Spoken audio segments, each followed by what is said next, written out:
3867 మంది టీచర్లకు ప్రమోషన్లు. రేపటి నుంచి పదోన్నతుల ప్రక్రియ. ఇక షెడ్యూల్ రిలీజ్ చేసిన స్కూల్ ఎడ్యుకేషన్ ఆఫీసర్లు 10 రోజుల్లోనే ప్రాసెసింగ్ పూర్తి చేస్తారు. రైట్.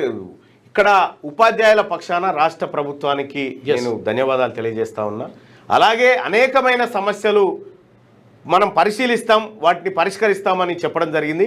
వాటిని కూడా అతి త్వరగా పరిష్కరించాలని కోరుతాం. అందులో 317 జీవో కూడా ఉన్నది. రాష్ట్ర వ్యాప్తంగా 3867 మంది టీచర్లకు ప్రభుత్వం ప్రమోషన్లు ఇవ్వనుంది. అర్హులైన ఎస్జిటీలకు ప్రైమరీ స్కూల్ హెడ్ మాస్టర్లుగా, స్కూల్ అసిస్టెంట్లుగా, స్కూల్ అసిస్టెంట్లకు గెజిటెడ్ హెడ్ మాస్టర్లుగా ప్రమోషన్లు కల్పించనుంది. ఈ నెల 2న పదోన్నతుల ప్రక్రియ ప్రారంభించి 11తో ముగియబోతా ఉంది. సో దీనికి సంబంధించినటువంటిది శనివారం స్కూల్ ఎడ్యుకేషన్ డైరెక్టరేట్ వెబ్సైట్లో జిల్లాలతో పాటు జిల్లాల డిఓల వెబ్సైట్లో గ్రేడ్ 2 HM స్కూల్ అసిస్టెంట్ పోస్టుల ఖాళీల వివరాలు కూడా పెట్టిరట. ఇప్పుడు ఎస్జిటీలకు స్కూల్ అసిస్టెంట్లు, తర్వాత ప్రైమరీ స్కూల్ హెడ్ మాస్టర్లు ఇస్తే మంచిగా ఉన్నది. కానీ ఈ స్కూల్ అసిస్టెంట్లకే ప్రాబ్లం ఉన్నది. హెడ్ మాస్టర్లు చాలా తక్కువ పోస్టులు ఉంటాయి, హెడ్ మాస్టర్లు కావు. తర్వాత ఇంకోటి ఏంటంటే దాని తర్వాత పదోన్నతులు లేవు. ఈ స్కూల్ అసిస్టెంట్ అక్కడికి ఆగిపోతుంది.